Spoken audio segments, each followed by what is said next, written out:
Hi friends, welcome back to my YouTube channel. ಇವತ್ತಿನ recipe ಇದೆ ನೋಡ್ರಿ, ಕಾಲಾ ಜಾಮೂನು. ಕೋವಾ ಬಳಸಿನೇ ಈ ಕಾಲಾ ಜಾಮೂನ್ನ ಮಾಡೋದು. ಸೊ ನಾನಿಲ್ಲಿ ಯಾವುದೇ ರೀತಿ ಕೋವಾ ಆಗಲಿ, ಹಾಲಾಗಲಿ, ಮೈದಾ, ರವೆ ಏನೂ ಬಳಸ್ದಂಗ ಕೇವಲ ಗೋಧಿ ಹಿಟ್ಟನ್ನ ಅಷ್ಟ ಬಳಸ್ಕೊಂಡು ಯಾವ ರೀತಿ ಮಾಡೋದಂತ ನಾನು ಈ ವಿಡಿಯೋದಲ್ಲಿ ತೋರಿಸಿರ್ತೀನಿ. ಸೊ ವಿಡಿಯೋನ ಎಲ್ಲಿ ಸ್ಕಿಪ್ ಮಾಡದೆ ಪೂರ್ತಿ ವಿಡಿಯೋ ನೋಡಿ ನಿಮಗೆ ಗೊತ್ತಾಗುತ್ತೆ ಯಾವ ರೀತಿ ಮಾಡೋದಂತೇಳಿ. ಸೊ ಮೊದಲಿಗೆ ಏನೆಲ್ಲ ಇಂಗ್ರೀಡಿಯೆಂಟ್ಸ್ ಬೇಕಂತ ನಾನಿಲ್ಲಿ ತಿಳಿಸ್ಕೊಡ್ತೇನೆ ನಿಮ್ಗೆ.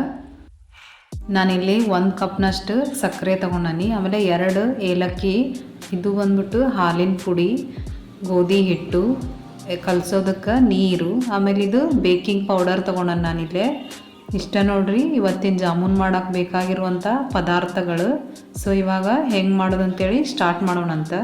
ಮೊದಲಿಗೆ ನಾನಿಲ್ಲಿ ಸಕ್ಕರೆ ಪಾನಕನ ಮಾಡ್ಕೊಳಕತ್ತೀನಿ. ಅದಕ್ಕೆ ನಾನು 1 ಕಪ್ನಷ್ಟು ಇದಕ್ಕೆ ಸಕ್ಕರೆ ಹಾಕೊಳಕತ್ತಾನ ನೋಡ್ರಿ. ಈಗ ಇದೇ ಕಪ್ಪಿನ ಅಳತೆಯಲ್ಲೇ ನಾನು 1 ಕಪ್ನಷ್ಟು ಇದಕ್ಕೆ ನೀರು ಹಾಕ್ಕೊಂತಾನೆ ನೋಡ್ರಿ. ಈಗ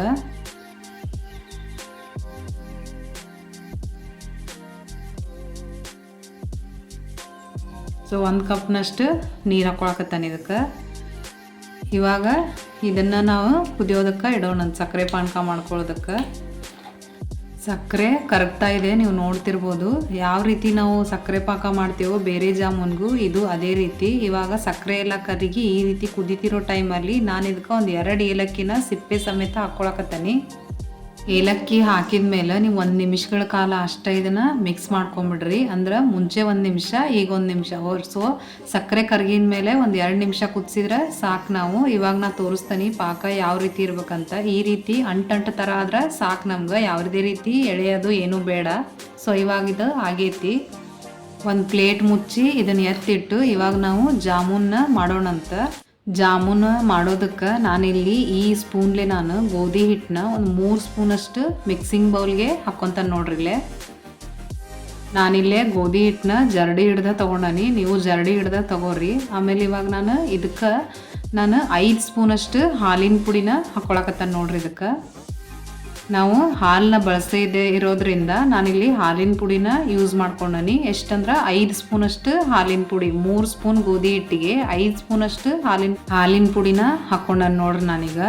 ಇವಾಗ ಇದಕ್ಕೆ ನಾನು ಒಂದು ಅರ್ಧ ಸ್ಪೂನಷ್ಟು ಇದಕ್ಕೆ ತುಪ್ಪನ ಹಾಕ್ಕೊಳಕತ್ತೀನಿ. ನೀವು ತುಪ್ಪ ಹಾಕೋಲಂಗ ಬೇಕಂದ್ರೆ 1 ಸ್ಪೂನಷ್ಟು ಸನ್ಫ್ಲವರ್ ಎಣ್ಣೆನೂ ಹಾಕ್ಕೋಬೋದು. ಇವಾಗ ಇದನ್ನು ಒಂದ್ಸಲ ಮಿಕ್ಸ್ ಮಾಡ್ಕೊರಿ ಚಂದಾಗ. ಮತ್ತೊಂದ್ಸಲ ನಾನು ಕೈಲೇನು ಈ ರೀತಿ ಚಂದಾಗ ಇದನ್ನು ಕಲಿಸ್ಕೊಳಕತ್ತೀನಿ. ಈ ರೀತಿ ಕಲಿಸ್ತಿರುವಾಗ ನಿಮಗೊಂದು ಪರಿಮಳ ಬರ್ತೈತಿ, ಅಷ್ಟು ಸಖತ್ತಾಗಿರ್ತದೆ ಅದು. ಇವಾಗ ಇದಕ್ಕೆ ನಾನು ಫ್ಲೇವರ್ಗೋಸ್ಕರ ಇಲ್ಲಿ ಒಂದೇ ಒಂದು ಏಲಕ್ಕಿನ ಜಜ್ಜಿ ಹಾಕ್ಕೊಳಕತ್ತೀನಿ. ನೀವು ಬೇಕಂದ್ರೆ ಅದನ್ನು ಸ್ಕಿಪ್ ಮಾಡ್ಕೋಬೋದು. ನೆಕ್ಸ್ಟ್ ನಾನು ಅರ್ಧ ಸ್ಪೂನಷ್ಟು ಇದಕ್ಕೆ ಬೇಕಿಂಗ್ ಪೌಡರ್ನ ಯೂಸ್ ಮಾಡ್ಕೊಂಡನಿ. ಇವಾಗ ಇದಿಷ್ಟನ್ನು ಚಂದಾಗ ಇನ್ನೊಂದ್ಸಲ ನಾನು ಮಿಕ್ಸ್ ಮಾಡ್ಕೊತೀನಿ. ಎಲ್ಲ ಹೊಂದ್ಕೋಬೇಕು, ಅಲ್ಲಿವರೆಗೂ ಇದನ್ನು ಕೈಲೇನ ಚಂದಾಗ ಮಿಕ್ಸ್ ಮಾಡ್ಕೊತಾನೆ. ಇವಾಗ ಇದು ಮಿಕ್ಸ್ ಮಾಡ್ಕೊಂಡಾಗಿಂದ ನಾನು ಸ್ವಲ್ಪ ನೀರು ಹಾಕ್ಕೊತ ಇದನ್ನು ಕಲಿಸ್ಕೊತಾನೆ ನೋಡ್ರಿ.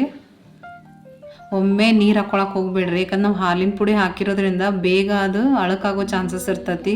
ಅದಕ್ಕೆ ಸ್ವಲ್ಪ ನೀರು ಹಾಕ್ಕೊಂತ ನಾದ್ಕೋರಿ. ಜಾಸ್ತಿ ಗಟ್ಟಿನೂ ಇರಕ್ಕೆ ಹೋಗ್ಬಾರ್ದು, ಗಟ್ಟಿ ಇದ್ರೆ ಜಾಮೂನು ಗಟ್ಟಿ ಆಗ್ತಾವು. ಇವಾಗ ನಾನು ಇದನ್ನು ಕಲಿಸ್ಕೊಂಡಾಗೈತಿ. ಈ ರೀತಿ ಬೆಳ್ಳೆ ಪ್ರೆಸ್ ಮಾಡಿದ್ರೆ ಇಷ್ಟು ಸಾಫ್ಟ್ ಆದ್ರೆ ಸಾಕು ನಮ್ಗೆ.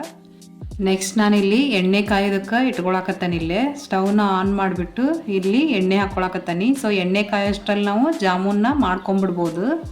ಸ್ವಲ್ಪ ತುಪ್ಪನ ಈ ರೀತಿ ಕೈಗೆ ಹಚ್ಕೊಂಡು ನಮ್ಗೆ ಯಾವ ಸೈಜ್ ಬೇಕೋ ಆ ಸೈಜಲ್ಲಿ ನಾನು ಹಿಟ್ಟನ್ನ ತೊಗೊಂಡು ಈ ರೀತಿ ರೌಂಡ್ ಶೇಪ್ ಒಳಗೆ ಮಾಡ್ಕೊಳಕತ್ತಾನೆ. ನೀವು ಬೇಕಂದ್ರೆ ಸಿಲಿಂಡ್ರಿಕಲ್ ಶೇಪನ್ನು ಕೂಡ ಮಾಡ್ಕೋಬೋದು.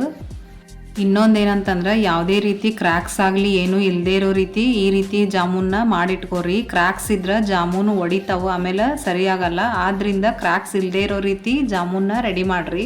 ಅದಕ್ಕೆ ನೀವು ಹಿಟ್ಟನ್ನ ಸಾಫ್ಟಾಗಿ ನಾದಿದ್ರೆ ಯಾವುದೇ ರೀತಿ ಕ್ರ್ಯಾಕ್ಸ್ ಆಗಲಿ ಏನೂ ಬರುವುದಿಲ್ಲ. ಸೊ ನಾನಿಲ್ಲಿ ಎಲ್ಲಾನು ಈ ರೀತಿ ಮಾಡಿ ರೆಡಿ ಮಾಡಿ ಇಟ್ಕೊಂಡೆ ನೋಡ್ರಿ. ಇವಾಗ ಎಣ್ಣೆ ಬಿಸಿ ಆಗಿತ್ತಂತ ಚೆಕ್ ಮಾಡ್ಕೊಳ್ಳೋಣಂತ. ಸಣ್ಣ ಹಿಟ್ಟನ್ನ ಇದ್ರೊಳಗೆ ಹಾಕಿ ಎಣ್ಣೆ ಯಾವ ರೀತಿ ಕಾದತ್ತಂತೇಳಿ ಚೆಕ್ ಮಾಡ್ಕೊಂಡಾದ್ಮೇಲೆ ಈ ರೀತಿ ಒಂದೊಂದೇ ಜಾಮೂನ್ ಬಾಲ್ಸ್ನ ಇದ್ರೊಳಗೆ ಹಾಕ್ಕೊಂತಾನೆ ನೋಡ್ರಿ. ಎಣ್ಣೆ ಜಾಸ್ತಿ ಬಿಸಿ ಇರಬಾರ್ದು. ಇವಾಗ ಹಾಕಿ ಆದಮೇಲೆ ಒಂದು ಸ್ವಲ್ಪ ಕಾಲ ಹಂಗೆ ಬಿಟ್ಬಿಡ್ರಿ ಅದನ್ನು. ನಾನಿಲ್ಲೇ ತೋರಿಸ್ತೇನೆ ನೋಡ್ರಿ. ಈ ರೀತಿ ಬಬಲ್ಸ್ ಎಲ್ಲ ಕಡಿಮೆ ಆಗಬೇಕು, ಅಲ್ಲಿವರೆಗೂ ಸ್ಪೂನ್ನ ಒಟ್ಟ ಹಾಕಕ್ಕೆ ಹೋಗ್ಬೇಡ್ರಿ. ನೆಕ್ಸ್ಟ್ ಇವಾಗ ನಾನು ಇದನ್ನು ಎಲ್ಲಾನು ಈ ರೀತಿ ತಿರುಗಿಸ್ತಾನೆ ಬೇಯಿಸ್ಕೊತಾನೆ ನೋಡ್ರಿ. ಆಮೇಲೆ ನೀವು ಫ್ಲೇಮ್ನ ಲೋ ಫ್ಲೇಮಲ್ಲೇ ಇಟ್ಕೋರಿ. ನೀವು ಎಷ್ಟು ಲೋ ಫ್ಲೇಮಲ್ಲಿ ಇವನ್ನ ಫ್ರೈ ಮಾಡ್ತಿರಲ್ಲ ಅಷ್ಟು ಒಳಗಡೆ ಇದು ಸಾಫ್ಟಾಗಿ ಬೆಂದಿರ್ತತಿ. ಆದ್ದರಿಂದ ಇದನ್ನು ಲೋ ಫ್ಲೇಮಲ್ಲೇ ನಿಧಾನವಾಗಿ ಬೇಯಿಸ್ರಿ. ಕಲರು ಅಷ್ಟ ನೋಡ್ತಿರ್ಬೋದು ನೀವು ಎಷ್ಟು ಚೆನ್ನಾಗಿ ಬಂದಿದೆ ಅಂತ. ನಾವು ಯಾವುದೇ ರೀತಿ ಕೋವಾ ಆಗಲಿ ಏನೂ ಹಾಕಿಲ್ಲ, ಬರೀ ಹಾಲಿನ ಪುಡಿ ಅಷ್ಟ ಹಾಕಿ ಮಾಡಿರೋದ್ರಿಂದ ಈ ರೀತಿ ಕಲರ್ ಬಂದತಿ. ಸೊ ಇವಾಗ ಎಲ್ಲ ಇವು ಫ್ರೈ ಆಗೈತಿ. ಇದನ್ನು ನಾನು ಇವಾಗ ಒಂದೊಂದು ಪ್ಲೇಟ್ಗೆ ತೆಗೆದಿಟ್ಕೊತಾನೆ ನೋಡ್ರಿಲ್ಲೇ. ನೀವು ಒಂದು ವೇಳೆ ಬೇಕಿಂಗ್ ಪೌಡರ್ ಇಲ್ಲ ಅಂತಂದ್ರೆ ಬೇಕಿಂಗ್ ಸೋಡಾ ಹಾಕೋರಿ, ಆದ್ರೆ ಜಾಸ್ತಿ ಹಾಕೋಬೇಡ್ರಿ. ನೀವು ಜಾಸ್ತಿ ಹಾಕಿದ್ರೆ ಇಲ್ಲಿ ಎಣ್ಣೆ ಜಾಸ್ತಿ ಕುಡಿತಾವು. ಆದ್ರಿಂದ ನೀವು ಬೇಕಿಂಗ್ ಸೋಡಾ ಹಾಕೋದಾದ್ರೆ ಇಟ್ಕಿ ಅಷ್ಟು ಅಂತಾರಲ್ಲ ಅಷ್ಟೇ ಅಷ್ಟು ಹಾಕೋರಿ, ಜಾಸ್ತಿ ಹಾಕೊಳಕ್ ಹೋಗಬೇಡಿ. ಇವಾಗ ನಾನು ಎಲ್ಲಾನು ಈ ರೀತಿ ತೆಗೆದಿಟ್ಕೊಂತಾನೆ ನೋಡ್ರಿಲ್ಲೇ. ನೀವು ನೋಡ್ತಿರ್ಬೋದು ಎಷ್ಟು ಚೆನ್ನಾಗಿ ಜಾಮೂನು ಬಂದಾವ ಅಂಥೇಳಿ ನೋಡ್ತಿರ್ಬೋದು. ಯಾವುದೇ ರೀತಿ ಕ್ರ್ಯಾಕ್ಸ್ ಆಗಲಿ ಏನೂ ಆಗಿಲ್ಲ. ಸೊ ಈ ರೀತಿ ನೀವು ಮಾಡ್ಕೋಬೋದು ತುಂಬ ಸುಲಭವಾಗಿ ಮನೆಯಲ್ಲೇ. ನೀವು ಸ್ವಲ್ಪ ಬಿಸಿ ಇರೋವಾಗಲೇ ಇದನ್ನು ಸಕ್ಕರೆ ಪಾನಕಕ್ಕೆ ಹಾಕ್ಕೊಂಡ್ಬಿಡ್ತಾನೆ. ಯಾಕಂದ್ರೆ ನಾವು ಸಕ್ಕರೆ ಪಾನಕನ ಮೊದಲೇ ಮಾಡಿರೋದ್ರಿಂದ ಅದು ಸ್ವಲ್ಪ ಮೀಡಿಯಮ್ ಇರ್ತತಿ. ಆದ್ದರಿಂದ ನಾನು ಸುಡುವಂಥ ಜಾಮೂನ್ನ ಇದಕ್ಕೆ ಹಾಕ್ಕೊತಾನೀಗ. ನಾವಿಲ್ಲೇ ಬಿಸಿ ಇರುವಾಗಲೇ ಹಾಕೋದ್ರಿಂದ ಅದು ಬೇಗನೆ ಸಕ್ಕರೆ ಪಾನಕನ ಹೀರ್ಕೋತತಿ. ಆದ್ದರಿಂದ ಇವಾಗ ನಾನು ಇದೆಲ್ಲಾನು ಚಂದಾಗ ಒಂದ್ಸಲ ಮಿಕ್ಸ್ ಮಾಡ್ಕೊತಾನೆ. ಇದನ್ನು ನಾನೀಗ ಈ ರೀತಿ ಒಂದು ಡಬ್ಬದಲ್ಲಿ ಹಾಕಿ ಮುಚ್ಚಿ ಇಡ್ತಾನೆ ನೋಡ್ರಿ. ನೀವು ಫ್ರಿಜ್ ಇದ್ರೆ ನಿಮ್ಮ ಮನೆಯಲ್ಲಿ ಇಡ್ಬೋದು. ಫ್ರಿಜ್ ಇಲ್ಲ ಅಂತಂದ್ರೆ ಒಂದು 2 ತಾಸಾದರೂ ನೀವು ಹೊರಗಡೆನೂ ಇಡ್ಬೋದು. ಇಡೋದ್ರಿಂದ ಬೇಗ ಹೀರ್ಕೋತತೆ ಅದು. ಇದನ್ನು ನಾನೀಗ ಒಂದು 2 ತಾಸು ಈ ರೀತಿ ಮುಚ್ಚಿ ಇಡ್ತಾನೆ ನೋಡ್ರಿಲ್ಲೇ. ಸೊ ಇವಾಗ 2 ತಾಸು ಆದಮೇಲೆ ಈ ಮುಚ್ಚಳನ ತೆಗಿತೇನೆ ನೋಡ್ರಿಲ್ಲೇ ಸೈಜ್ ಎಷ್ಟು ಡಬಲ್ ಆಗ್ಯಾವ ಅಂತೇಳಿ. ಆಮೇಲೆ ಸಕ್ಕರೆ ಪಾನಕನೂ ಅಷ್ಟೇ ಚೆನ್ನಾಗಿ ಹೀರ್ಕೊಂಡವು. ಸೊ ನಾನಿಲ್ಲಿ ಒಂದು ನಿಮ್ಗೆ ಈ ರೀತಿ ಪ್ರೆಸ್ ಮಾಡಿ ತೋರಿಸ್ತಾನೆ ಇಲ್ಲೇ ನೋಡಿಲ್ಲೇ ಯಾವ ಥರ ಸಕ್ಕರೆ ಪಾನಕ ಇಳಿತಾ ಇದೆ ಅಂತ. ಆಮೇಲೆ ಕಟ್ ಮಾಡಿನೂ ಕೂಡ ನಾನಿಲ್ಲೇ ತೋರಿಸ್ತಾನೆ ನೋಡಿ ಯಾವ ರೀತಿ ಜ್ಯೂಸಿಯಾಗಿ ರೆಡಿ ಆಗ್ಯಾವ ಅಂತೇಳಿ. ಸೊ ಖಂಡಿತ ಈ ರೆಸಿಪಿನ ನೀವು ಟ್ರೈ ಮಾಡಿರಿ. ನೋಡಿ ಇಲ್ಲೇ ಪ್ರೆಸ್ ಮಾಡಿದ್ರೆ ಯಾವ ರೀತಿ ಸಕ್ಕರೆ ಪಾನಕ ಇಳಿತಾ ಇದೆ ಅಂಥೇಳಿ. ಸೊ ಇವಾಗ ನೋಡಿದ್ರಲ್ಲ ಯಾವ ರೀತಿ ಗೋಧಿ ಹಿಟ್ಟನ್ನ ಬಳಸ್ಕೊಂಡು ಕಾಲಾ ಜಾಮೂನ್ ಮಾಡೋದಂತೇಳಿ.